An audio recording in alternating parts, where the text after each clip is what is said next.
তো। আর রাতের গভীরে যাকে বস্তি দেখে তুলে আনতে পায়ের বরন্দাজ পাঠান আপনি।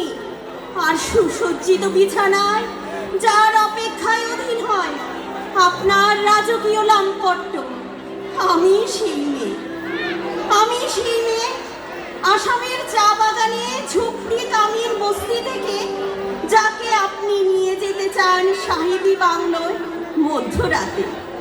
ফায়ার প্লেসের ঝলসে ওঠা আলোয় মোদির চোখে দেখতে চান যার অনাবৃত শরীর। আমি সেই মেয়ে। রাজস্থানের শুকনো উঠোন থেকে পিপাসার জল আনতে যাকে আপনি পাঠিয়ে দেন 10 মাইল দূরে সরকারি দাঁড়ায়। আর 20 মাইল হেঁটে ক্লান্ত বিধ্বস্ত যে রমণী ঘোড়া কাঁখে ঘরে ফিরলে যাকে বসিয়ে দেন চুলোর আগুনের সামনে আপনার রুটি বানাতে।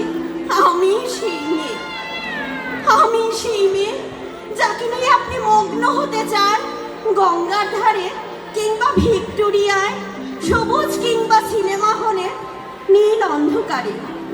যার চোখে আপনি এঁকে দিতে চান ছোটা স্বপ্নের কাজল।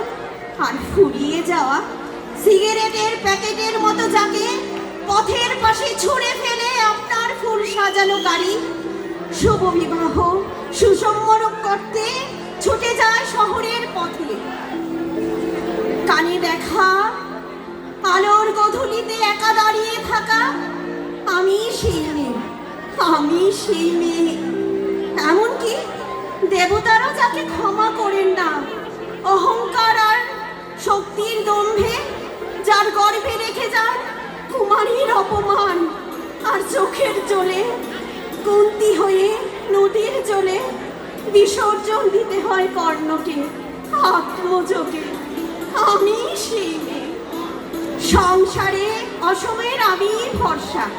আমার ছাত্র পড়ানো টাকায় মায়ের ওষুধ কেনা হয়, আমার বাড়তি রোজগারে ভাইয়ের বই কেনা হয়। আমার সমস্ত শরীর প্রবল বৃষ্টিতে ভিজতে থাকে। কালো আকাশ মাথায় নিয়ে আমি ছাতা হয়ে থাকি। ছাতার নিচে সুখে মাঝে সংসার। আপনি আপনারা আমার জন্য অনেক করেছেন। সাহিত্যে কাব্যে শাস্ত্রে লোকাচারে আমাকে মা বলে পুজো করেছেন, প্রকৃতি বলে আদিক্ষেতা করেছে। আর শহরগঞ্জের কানাগলিতে ঠোঁটে লাল রং মাখিয়ে কুপি হাতে দাঁড় করিয়েও দিয়েছেন। হ্যাঁ, আমি সেই মেয়ে।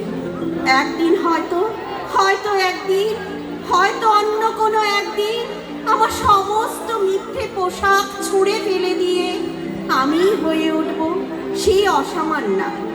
খোলা চুল মেঘের মতো ঢাকবে আমার খোলা পিঠ। দু চোখে জ্বলবে ভীষণ আগুন।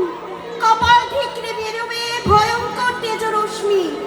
হাতে ঝসে উঠবে সেই খড়গ। দুপায়ের নুপুর বেজে উঠবে রণদুন্দুবি। নিঃসঙ্গ অট্ট হাসিতে ভরে উঠবে আকাশ। দেবতারাও আতঙ্কে স্তব্ধ হয়ে বলতে থাকবে মহামেঘ প্রভাং ঘোরাং মুক্ত কেশিং চতুর্ভুজাং কালিকাং দক্ষিণাং মুন্ডমালা বিভূষিতা। বিভস্ম দাবানলের মতো আমি এগোতে থাকবো। আর আমার এগিয়ে যাওয়ার পথে দুপাশে মুন্ডহীন অসংখ্য দেহ ছটফট করতে থাকবে। সভ্যতা